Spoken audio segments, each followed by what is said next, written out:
시청자 여러분 안녕하십니까? 뉴스데스크 강원입니다.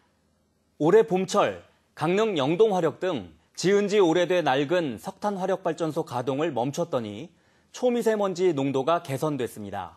환경단체에서는 가동 중단 조치를 확대해야 한다는 주장을 내놨습니다. 배연환 기자가 보도합니다. 지난 3월부터 6월까지 강릉 영동화력발전소에 200메가와트급 한 기가 가동을 멈췄습니다. 정부의 봄철 노후석탄발전소 가동 중단 방침에 따라 4개월 동안 전국 5기가 한시적으로 중단됐습니다.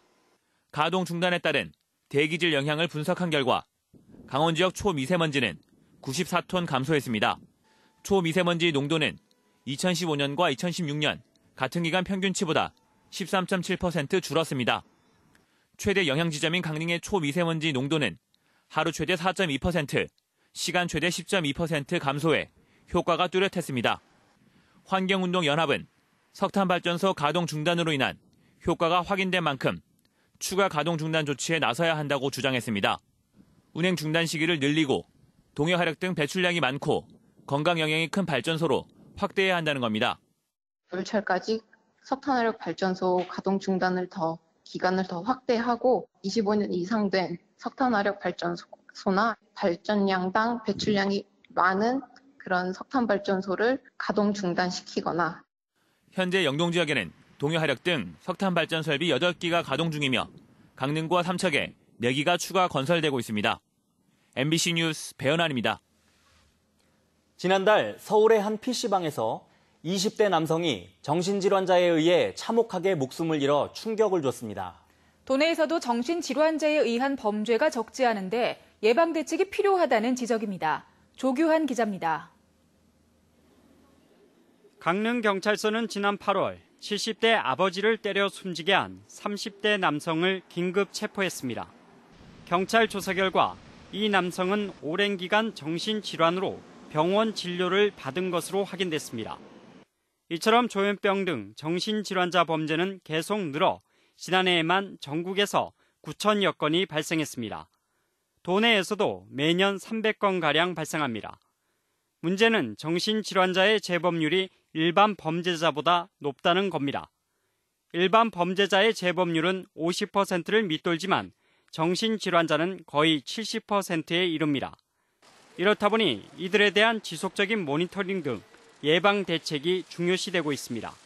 단계마다 같이 포함이 돼서 같이 유기적으로 움직여요. 그래서 이 정신질환이 있는 환자의 조기 발견에서부터 이 사람이 다시 재사회화돼서 지역사회 구성원이 될 때까지 이게 모든 관계가 다 지역사회와 함께 한다는 거죠.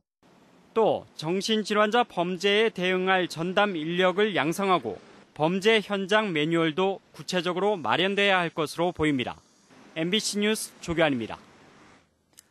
횡성축협이 횡성군과의 한우 브랜드 통합 협상을 중단하겠다고 밝혔습니다. 횡성군 의회가 발표한 브랜드 통합 지지 성명이 횡성군에 유리한 일방적 여론몰이라며 반발하고 있습니다. 김진아 기자입니다. 횡성축협 관계자들이 횡성군 의회를 항의 방문했습니다. 군의회가 발표한 횡성한우 브랜드 통합 지지 성명을 철회해달라는 겁니다. 횡성군 의회는 최근 성명을 통해 장기적 안목에서 횡성한우 발전과 브랜드 가치를 위해 브랜드 통합 운영을 지지한다고 밝혔는데 축협 측은 대의기관에서 횡성군 측 의견만 듣고 일방에 치우친 성명을 발표했다는 것에 유감을 표했습니다. 횡성군 의회는 통합 문제로 더 이상 갈등이 양산되는 걸 방조할 수 없어 지역민들의 의견을 수렴해 입장을 밝힌 것이라며 철회는 있을 수 없다고 못 박았습니다. 빠른 시일 내에 횡성한우가 정립이 되고 또 통합되는 데에서 같이 협력돼서 잘 되도록 빨리 좀 협상을 했으면 좋겠다는 차원에서 축협 측은 횡성군과 실무단을 구성해 회의가 진행되는 도중에 이장협의회나 횡성군 의회가 이 같은 통합 지지 성명을 추진한 것은 여론몰이로밖에 볼 수 없다는 입장입니다. 이런 상황에서 브랜드 통합 협상은 더 이상 의미가 없다며 협상 중단을 선언했고 그 책임은 군의회가 져야 한다고 밝혔습니다. 협상 추진단이 다 있는데 여론몰이식으로 군에서 얘기하는 게 옳은 양 이렇게 하고 그러니까 축협은 어디다가 얘기할 수가 없지 않습니까? 그러니까 이런 상태라면은 오랜 갈등 끝에 가까스로 추진된 브랜드 통합 논의가 합의안 도출을 앞두고 또다시 차질을 빚게 됐습니다. 횡성축협이 협상 중단을 선언하면서 브랜드 통합을 둘러싼 갈등은 더욱 증폭될 전망입니다. MBC 뉴스 김진아입니다.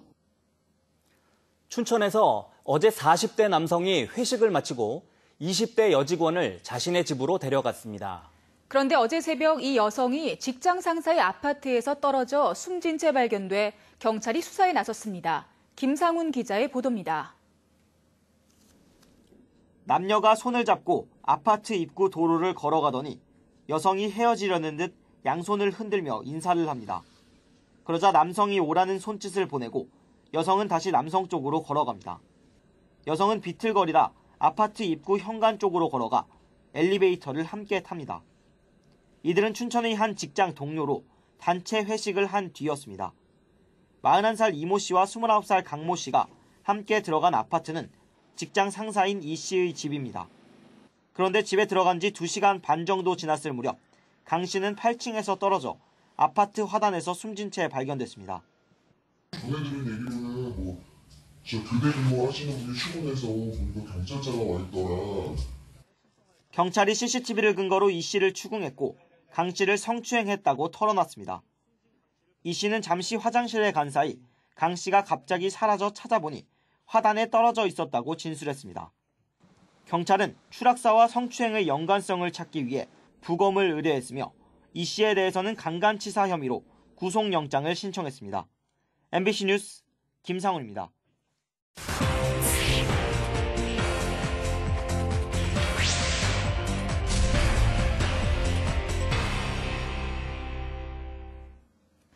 동해안권 경제자유구역의 토지거래 계약 허가구역이 조정됩니다. 강원도는 동해안권 경제자유구역 축소에 따라 토지거래 허가를 받아야 하는 구역을 동해망상지구 3.92제곱킬로미터, 북평지구 0.51제곱킬로미터, 강릉 옥계지구 0.39제곱킬로미터로 축소 조정한다고 밝혔습니다.